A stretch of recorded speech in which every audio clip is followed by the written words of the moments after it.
Board exam के लिए class 10 के सबसे इम्पोर्टेंट क्वेश्चन जो होता है पहला चैप्टर का यानी वास्तविक संख्या का, तो वो होता है परमेय और अपरमेय संख्या पहचानना और उससे एक सिद्ध करने का भी सवाल रहता है, यानी प्रूफ करना रहता है। और ये सवाल हर साल रहता ही रहता है, इसलिए इसे हम सीखेंगे। अब इस सवाल को सीखने से पहले हम इसको एक्सरसाइज 1.3 में देखेंगे। और 1.3 को सीखने से पहले ना आप पहले इसके कॉन्सेप्ट को सीखिए कि क्या होता है परमेय और क्या होता है अपर्मेय, और दोनों में क्या अंतर होता है, ताकि हम पहले पहचान पाए तब हम बता पाएंगे। तो क्या होता है परिमेय संख्या। तो परिमेय संख्या जो होता है ये क्या होता है, जिसे p/q के रूप में लिखा जाए, p/q के रूप में लिख देते तो परमेय होता है। जिसको नहीं लिख पाते उसे अपर्मेय कहते हैं, जहाँ q इक्वल टू क्या होगा नॉट जीरो। यानी ये हमेशा याद रखें, कोई भी संख्या तभी होगा जब उसके बट्टा में कभी जीरो नहीं हो। अगर बट्टा में जीरो हो जाता है अनडिफाइंड होता है, इसके लिए हम वीडियो बना चुके हैं, आप लोग उसको देख लीजिएगा। चलिए तो अपर्मेय संख्या, अब इसका क्या इसी रीजन से सिर्फ परमेय हो जाएगा, तो ऐसा कोई नहीं है। आप आसान परिभाषा में इसको समझिए कि बट्टा के रूप में लिख दो तो परमेय तो होगा ही, साथ साथ जिसका रूट निकल गया, जैसे रूट अंडर 4 है इसका निकल जाएगा 2, तो ये परमेय संख्या है, ठीक है। रूट अंडर 81 है इसका निकल जाएगा 9, तो ये भी क्या है परमेय संख्या है। और जिसका रूट नहीं निकलेगा, जैसे रूट 3 है इसका रूट ही नहीं निकलेगा, रूट नहीं निकलेगा, पूरा पूरा नहीं मान निकलेगा, तो इसको कहेंगे अपरिमेय संख्या। कौन सा संख्या अपरिमेय। उसी के बाद है दशमलव में यदि दिल रहे, तो दशमलव के बाद यदि संख्या खत्म है, इस तरह से खत्म और खत्म है, नहीं खत्म होता है, उसको कैसे पहचानेंगे। तो देखिए जैसे 1 4 dot dot dot dot dot ऐसे दे दिया, इसका मतलब है ये कभी खत्म नहीं हुआ, इन्फिनिटिव तक है, तो ये हो गया अपरिमेय संख्या। खत्म हो गया तो क्या होगा परिमेय संख्या। समझ में आ गया, पहचान लीजिएगा। अब हम चलेंगे चैप्टर के लिए, तो चलिए हम शुरू करते हैं एक्सरसाइज 1.3 का पहला क्वेश्चन से।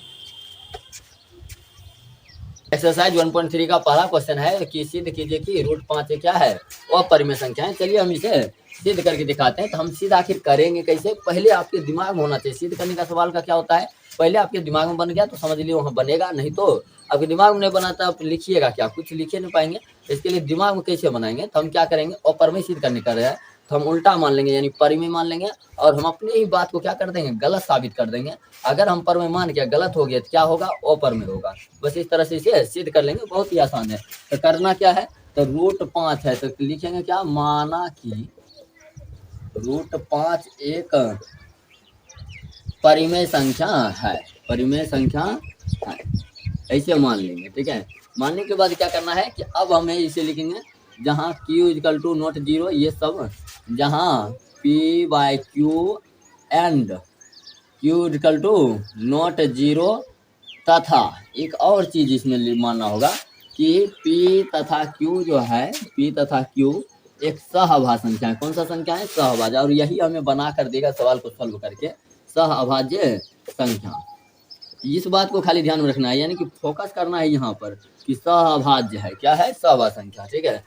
अब हम क्या करेंगे, सहअभाज्य को पहले हम समझते हैं। सहअभाज्य क्या होता है कि वैसा संख्या जिसमें एक और जिसका एचसीएफ कितना हो जाए, एक हो जाए, एचसीएफ एक हो। अब एचसीएफ एक कब होता है, जब किसी चीज से अपने और स्वयं के अलावा किसी से भाग नहीं लगता है, वैसे दो संख्या का एचसीएफ हमेशा क्या होता है, एक होता है। तो हम ऐसा ही बना देंगे इसमें क्या करेंगे कि 5 में हम क्या पी और क्यू लिए हैं, पी में भी भाग लगा देंगे, क्यू में भी भाग लगा देंगे। भाग यदि लग गया पी और क्यू में तो समझ लीजिए कि वो सहअभाज्य संख्या नहीं है, और हम माने हैं सहअभाज्य संख्या, यानी हमारा मानना क्या हो जाएगा गलत। चलिए करते हैं इसको, क्या करेंगे, तो रूट 5 बराबर कितना, और लिखेंगे p/q। क्यों लिखे, तो रूट 5 को हम क्या माने परमेय संख्या, और परमेय संख्या का रूट क्या होता है p/q, लिख दिया। अब ये रूट है इधर जाएगा क्या बनेगा, तो स्क्वायर बन जाएगा, तो p का स्क्वायर बटा में q का स्क्वायर हो गया। अब इसका जगह स्थान बदल देंगे, देखिए ये भाग में है कहता है गुना हो जाएगा, तो यहाँ पर गुना हो गया, ये गुना में है तो इधर जाएगा क्या हो जाएगा भाग में, यानी p² बटा में 5। इसको समीकरण आप फर्स्ट मान लीजिए। अब यहीं पर लॉजिक थोड़ा सा समझना है, यहाँ पर ध्यान दीजिए, ध्यान देने योग्य बात जहाँ रहेगा वहाँ पर फोकस करना है। क्या है यहाँ पर कि q² p² जो है p² 5 से क्या है विभाजित है, 5 से विभाजित है, p² जो है 5 से विभाजित है, इसलिए p भी 5 से विभाजित होगा, p भी 5 से विभाजित होगा। बस इस बात को आप समझते हैं कैसे, हम कैसे इस बात को लिख दिए। देखिए यहाँ पर क्या है, p² में 5 से भाग लग रहा है, इसका मतलब p में भी 5 से भाग लगेगा। जैसे देखिए 8 में हम 4 से भाग लगाते हैं, 4 दूना 8 लग रहा है, इसका मतलब है कि 8 का स्क्वायर भी करेंगे तो इसमें क्या होगा, 4 से भाग लगेगा। जैसे 8 का स्क्वायर यदि हम कर देते तो 8 कितना हो जाएगा 64, 64 में भी 4 से भाग देंगे 16 से कट जाएगा, यानी भाग लगेगा। तो इसी बात का हम यहाँ लिखें कि पी स्क्वायर अगर 5 विभाजित है तो पी भी 5 से क्या होगा, विभाजित तो होगा। ऐसा लिख दिया। चलिए अब हम क्या करेंगे, पी में देखिए 5 से भाग लगा दिए, एक बार क्यू में हम 5 से भाग लगा देंगे। अगर पी और क्यू दोनों में 5 से भाग लग जाता है तो इसका मतलब स्वाभाविक संख्या नहीं होगा, नहीं होगा तो सिद्ध हो जाएगा। अब इसका दूसरा स्टेप सीखेंगे, पुनः पुनः मान लिया। तो पुनः माना कि जो चीज ऊपर में रहे ना इसी को हम मान लेंगे पी बराबर, यानी पी है तो पी मान लिए, अब 5 है तो 5 मान लेंगे, एम लिख लीजिए, कोई अचर ले लेंगे, ठीक है, कुछ भी ले सकते थे, पी के स्थान पर ए बी सी डी कुछ भी ले सकते थे। उसी तरह यहाँ पर कुछ भी ले लीजिए, 5 एम मान लिए, पी बराबर। अगर मान लीजिए यहाँ पर √2 सिद्ध करने देता तो हम यहाँ √2 लिखते, हर जगह √2 कर देते तो मानते क्या 2m, ठीक है। तो बस अब ये नहीं कि एक सवाल सीखे तो फिर दूसरा के लिए दूसरा रूल, कोई रूल नहीं, सेम रूल होगा। जैसे √3 का कह दे आपको परमेय संख्या सिद्ध करने, क्या करेंगे, माना कि √3 एक परमेय संख्या, यानी कि 5 की जगह पर कितना लिख देना है 3, तो 5 की जगह पर 3 हो जाएगा, तो यहाँ मान को कितना करेंगे 3 ही करेंगे। ये मान लिया, अब समीकरण फर्स्ट में इसका मान रख देते हैं, ठीक है। चलिए मान यहाँ पर रखते हैं, मान क्या हो जाएगा, यहाँ देखिए क्यू स्क्वायर है, क्यू स्क्वायर बराबर पी, पी को क्या माने हम लोग, पी को माने 5m, तो हम 5m का स्क्वायर दे देंगे। अब बट्टा में कितना हो जाएगा 5, अगर इसे सॉल्व करेंगे तो 25 और m स्क्वायर हो जाएगा, बट्टा में 5 हो जाएगा, 5 से काट दीजिए, 5m स्क्वायर हो गया, ये कट गया। अब m स्क्वायर का यदि मान निकाले तो गुना में इस बार आएगा, क्या हो जाएगा भाग में, यानी क्यू स्क्वायर बट्टा 5। देखिए यही हम चाहते थे, पी स्क्वायर में 5 से भाग लगाए थे, अब क्यू स्क्वायर में लग गया। इसको समीकरण क्या कर लेंगे, सेकंड, सेम इसी प्रकार लिखिए, पी स्क्वायर 5 से विभाजित है तो यहाँ क्या लिखेंगे, क्यू स्क्वायर 5 से विभाजित है, विभाजित है, इसलिए क्यू भी 5 से विभाजित होगा, विभाजित होगा। सेम लिख दिया है इस तरह से, देख लीजिए जैसे जैसे यहाँ लिखे थे वैसा ही सेम वहाँ लिखे, यहाँ पी लिखा था तो पी दिया, वहाँ क्यू लिखा था तो क्यू दिए, हो गया। अब देखेंगे, अतः इसका HCF जो है, इसका HCF यदि P और Q का HCF 5 होगा, 5 होगा, इसलिए यह सहवा संख्या नहीं है, यह सहवा संख्या, सहवा संख्या का HCF कितना होना चाहिए, 1, यहाँ आ गया कितना 5, सहभाज्य संख्या नहीं है, संख्या नहीं है, सहभाज्य संख्या माने थे और नहीं है, हम मान लिए थे है, नहीं है, अतः हमारा मानना क्या हो गया, गलत हो गया। अतः हमारा मानना जो था, जो हम माने थे वो गलत हो गया, हमारा मानना गलत है, गलत है। तो मानना यदि हमारा गलत हो गया, माने क्या थे सहवाज, मानना अगर गलत हो गया तो माने थे परमय भी ना, तो परमय गलत हो गया तो क्या होगा, वो परमय, मतलब हम परमय माने, मानना ही हमारा क्या हो गया, गलत हो गया। हम खुद साबित कर दिए कि हमारा मानना क्या है, गलत है, तो परमय गलत है तो क्या होगा, वो परमय, इसलिए √5 एक वो परमेय संख्या है, वो परिमेय संख्या है। चलिए इस तरह से हम लोग प्रूव्ड कर दिए, पूरी तरह से संख्या है, यही हमें प्रूव्ड हो गया। इस तरह से अब √2 की जगह पर 3, 4, 5 कुछ भी दे दे आप बना लीजिएगा। चलिए इस तरह के क्वेश्चन बहुत ही आसान होता है, 1 से 2 बार यहाँ पर खाली 1-2 बार रिवाइज कीजिए और बन जाएगा पूरा क्वेश्चन। चलिए एक और क्वेश्चन इसका करते हैं इस चैप्टर का, और सभी के सभी क्वेश्चन इससे समाप्त हो जाएगा कि सभी बन जाए।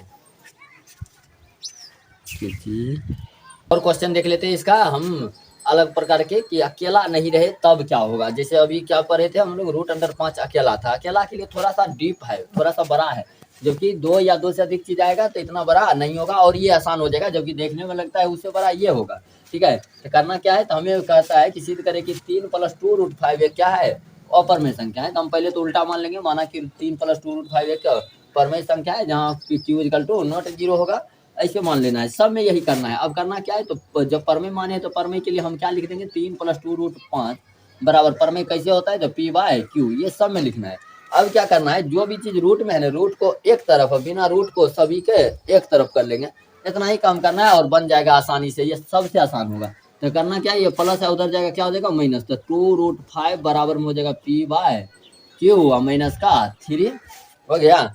अब देखिए यहाँ पर ये गुना है, दोनों के बीच कोई चिन्ह है तो गुना, उस पर जाएगा क्या हो जाएगा भाग, तो √5 बराबर जो होगा भाग, यानी बट्टा में जब भी आएगा तो दोनों के बट्टा में आएगा, ठीक है। वैसे पूरा बटा करे तब भी वही बात होगा। तो हम इससे अच्छा होगा कि 2q माइनस का 3/2 इस तरह से कर दिए। अब इसी को हम समीकरण क्या कर देंगे फर्स्ट, अब हो गया सिद्ध। क्या हो गया देखिए इधर, अभी हम रूट 5 पढ़े थे, तो हम लिखेंगे हम जानते हैं कि, यह बात सब में लिख देना है। हम जानते हैं कि जो रूट में होगा ना उसके बारे में हम लिखेंगे कि हम जानते हैं कि रूट 5 एक अपरिमेय संख्या है। ठीक है, इस सभी में हम यही करेंगे कि जो चीज रूट में बचेगा उसके बारे में हम क्या लिख देंगे, हम जानते हैं कि वो क्या है, अपरिमेय संख्या है। जबकि इधर वाला जो भी होगा उसको लिख लेंगे p/2q माइनस 3/2 पूरा को एक ही बार लिख लीजिए ना, अलग अलग लिखता है, कोई अलग लिखने की जरूरत नहीं। पूरा क्या है परमेय है, ये भी बटा के रूप में है, ये भी बटा के रूप में है। क्या हो गया, परिमेय संख्या है, परिमेय संख्या है। अब हम देखेंगे कि ये क्या है, अपरिमेय, क्या है परमेय संख्या, दोनों बराबर है। क्या परमेय और अपरिमेय संख्या कभी बराबर हो सकता है, तो यह असंभव है, कभी बराबर नहीं होगा। तो हम लिख देंगे समीकरण फर्स्ट से। अब यहाँ से हम लिखेंगे रूट 5 क्या है, अपरिमेय संख्या, तो अपरिमेय संख्या। अब इसका नाम बदल देंगे, रूट 5 लिखा है, रूट 5 हमें लिखना नहीं है, क्या है, अपरिमेय संख्या है, अपरिमेय संख्या। ठीक है, सब में इतना ही काम करना है। अब बराबर है तो बराबर है, ये क्या है, तो ये है परिमेय संख्या, तो लिख देंगे बराबर में परिमेय संख्या। तो अपरिमेय संख्या बराबर क्या है, परिमेय संख्या, जो कि असंभव है, कभी ऐसा नहीं हो सकता है। तो यहाँ लिख देंगे जो कि असंभव है, जो कि असंभव है। असंभव है इसका मतलब हम जो माने हैं वो क्या है, गलत है। तो और जो कि असंभव है, अतः हमारा मानना गलत है, अतः हमारा मानना गलत है। इसलिए अब जो भी यहाँ है उसको उतार देना है, 3 + 2 रूट 5 एक अपरिमेय संख्या है, एक अपरिमेय संख्या है। हो गया, बस काम खत्म है। तो अब फिर से एक बार इसको हम समझ लेते हैं। क्या करना है कि जब भी डबल बनाए, यानी अकेला रूट में 2 या रूट 3 रूट 5 कुछ भी अकेला रहेगा, तब तो थोड़ा सा पहले वाला विधि से बनाना है। लेकिन जब ये 2 या 2 से अधिक चीज, एक से अधिक रूट के साथ साथ कुछ भी दिया जाए तो आसान हो जाएगा। क्या करना है, पहले उल्टा मान लेना है। उल्टा मान लिए, बराबर में p/q लिख देंगे। रूट वाला को एक तरफ लिख रहा है, जो भी बच जाएगा उसके साथ वाला को एक तरफ कर देंगे। अब क्या होगा, रूट वाला को हम क्या कहेंगे कि हम जानते हैं कि अपरिमेय है, और जो उस पर बच गया सब परमेय होगा, तो हम उसको जानते हैं कि परमेय संख्या है। तो अपरमेय है बराबर में परमेय, समीकरण फर्स्ट से लिख देंगे। और परमेय बराबर परमेय, जो कि असंभव होता है, कभी नहीं होगा। इसलिए हम जो माने थे वो हमारा मानना क्या था, गलत था। इसलिए जो भी संख्या यहाँ रहेगा उसको लिख देंगे क्या है, अपरिमेय संख्या है। और इस प्रकार से हम आसानी से इसे सिद्ध कर पाएंगे। तो लगभग आप बिल्कुल समझ गए। तो चलिए एक और क्वेश्चन हम इसका कर देते हैं, छोटा सा सवाल हो, एक और क्वेश्चन इसका हम लोग समझ लेते हैं। और तो लगभग आप आसानी से इसे समझ भी पाएगा और बना भी पाइएगा कि कितना आसान होता है। करना क्या है, यहाँ कहता है कि सिद्ध करना है कौन चीज, कि 1/√2 जो है एक अपरिमेय संख्या है। तो हम यहाँ क्या करेंगे, माना कि क्या मान लेंगे, उल्टा अपरिमेय संख्या मान लिया। अपरिमेय संख्या माने तो क्या करना था, 1/√2 बराबर में p/q। बस इतना ही बात को हमेशा ध्यान रखना है। अब क्या करेंगे हम लोग, बिना रूट वाला यानी एक को उस पार ले जाएंगे। उस पार नहीं करिए, इसको समझिए कैसे आसानी से बन जाएगा। √2 को ऊपर ले जाएंगे, √2 ऊपर चल गया तो एक नीचे चला है, यानी बदल गया। क्या हो गया, बदल गया। एक को लिखते नहीं है, बराबर में एक रो पलट, इस पार पलटा तो इस पार भी पलटेंगे, q/p हो जाएगा, q/p। इसी को कर देंगे समीकरण फर्स्ट। इसे बदलना इसी के, नहीं तो अगर तिरछा तिरछी गुना कीजिए फिर पार उड़ करके यही आएगा। सबसे आसान उपाय है, जैसे 3 मान लीजिए 8 है, 3 क्या है 8, बार में 4/7 है। तो इसको हम क्या करेंगे बदलने के लिए, 8 को ऊपर और बटा में 3, तो बराबर इधर क्या हो जाएगा 7/4, फिर भी आंसर सेम आएगा। ठीक है, तो इस तरह से हम लोग इसको पलट के तुरंत हम बराबर के पार निकाल सकते हैं। अब तो इसके बारे में लिखना तो हो जाएगा। क्या करेंगे, ये क्या है, तो हम जानते हैं, बस वही बात, हम जानते हैं क्या जानते हैं कि √2 एक क्या है, अपरिमेय संख्या है, एक अपरिमेय संख्या है। हो गया, ये बात आप लिख दीजिएगा। उसके बाद इसके बारे में लिखेंगे q/p। तो जब की लगा के लिख दीजिए तो अच्छा लगता है बोलने में, कि जब की q/p ये क्या है, परिमेय संख्या है, परिमेय संख्या है। चलिए यहाँ तक लिख दिए, संख्या है। अब क्या करना है, अब हम समीकरण फर्स्ट से बढ़ेंगे, हमेशा इतना ही काम समीकरण फर्स्ट में देखेंगे। समीकरण फर्स्ट को देखेंगे तो √2 लिखा है, तो √2 क्या है, अपरिमेय संख्या, तो लिख दीजिए अपरिमेय संख्या। यानी √2 नहीं लिख करके उसके मान लिखे अपरमेय संख्या, ठीक है। बराबर है तो बराबर, ई कौन संख्या है, ये है परमेय संख्या, तो लिख देंगे परमेय संख्या। फिर वही बात आएगा, हमेशा यही आएगा, क्या आएगा कि अपरमेय बराबर में परमेय, जो कि कभी बराबर हो नहीं सकता है। अगर ऐसा होता तो फिर बनता ही नहीं, परमेय और अपरमेय सेम हो जाता, तो नहीं बनेगा। तो क्या कहेंगे, दोनों असंभव है। ये बात क्या है, असंभव, लिख देंगे जो कि असंभव है, जो कि